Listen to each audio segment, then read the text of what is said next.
Evening JPod, this is Mr. Mustaflis coming to you live from Steve Farragher's sponsored kitchen, Athelston's Kitchen, brought to you by Steve Farragher Consultations. For your quote, please call 555-STEVE. Tonight we'll be talking about spices and herbs, mostly spices because Athelston is pretty lame and only has dried goods. So we'll just have to deal with that, but it's got some useful information. So stick around, have a look, and always ask questions, because at the end of the day, it comes down to what you guys like and what you don't like and how you want to do it. So this is every spice and herb that I can find in my pantry. A lot of it is dried, and that's for good reason. It's the cheapest slash most convenient way to store all of these cooking ingredients for a long time without having to keep buying fresh. You can get fresh, but it's probably best to just get that when you need it.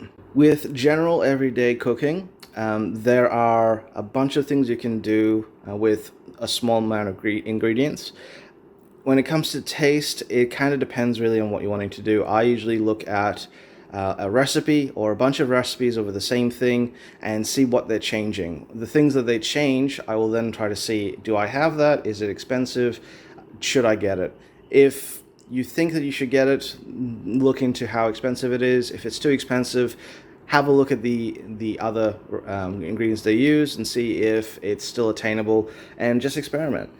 These I feel are probably the most common, along with things like parsley, coriander, cumin. They're the most used, and I'd say Indian and European cooking, maybe a little bit in Asian cooking, but Asian cooking are a bit more fresh orientated.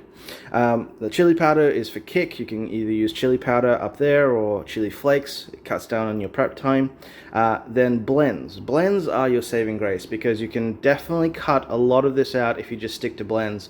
Indian shops will have things like this, containers with pre-mixed bases for different masalas, or things called curry masala, which is this here. Different to curry leaves. It is another type of spice blend. So it just depends.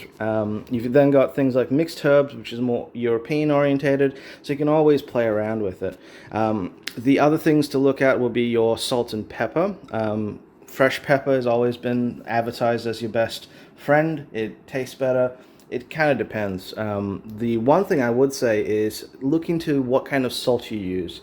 The small selection that you see here will be what my mother and myself usually go with for a lot of our foods. You can sort of see the big boys on the left there, the ginger and garlic paste. This is really great, and they are a bit expensive because of the amount you're buying, but these will last you a while. They will lose some of their potency, and that's something you'll have to sacrifice if you're trying to go with cost-effective cooking, but it does help if you don't cook with ginger or garlic all the time, and if it's an inconvenience to go keep buying them every few days or every week. Everything else that you see, things like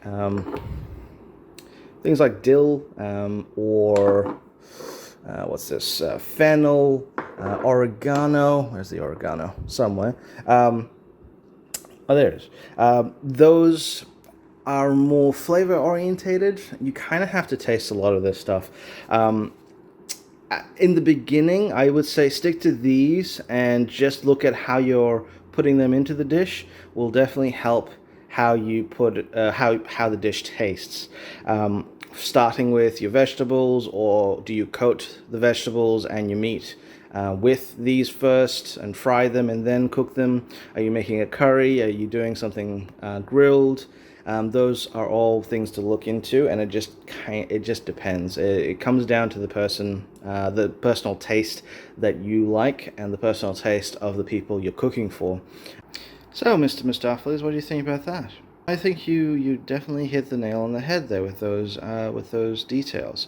I guess it's time to move on to the next topic.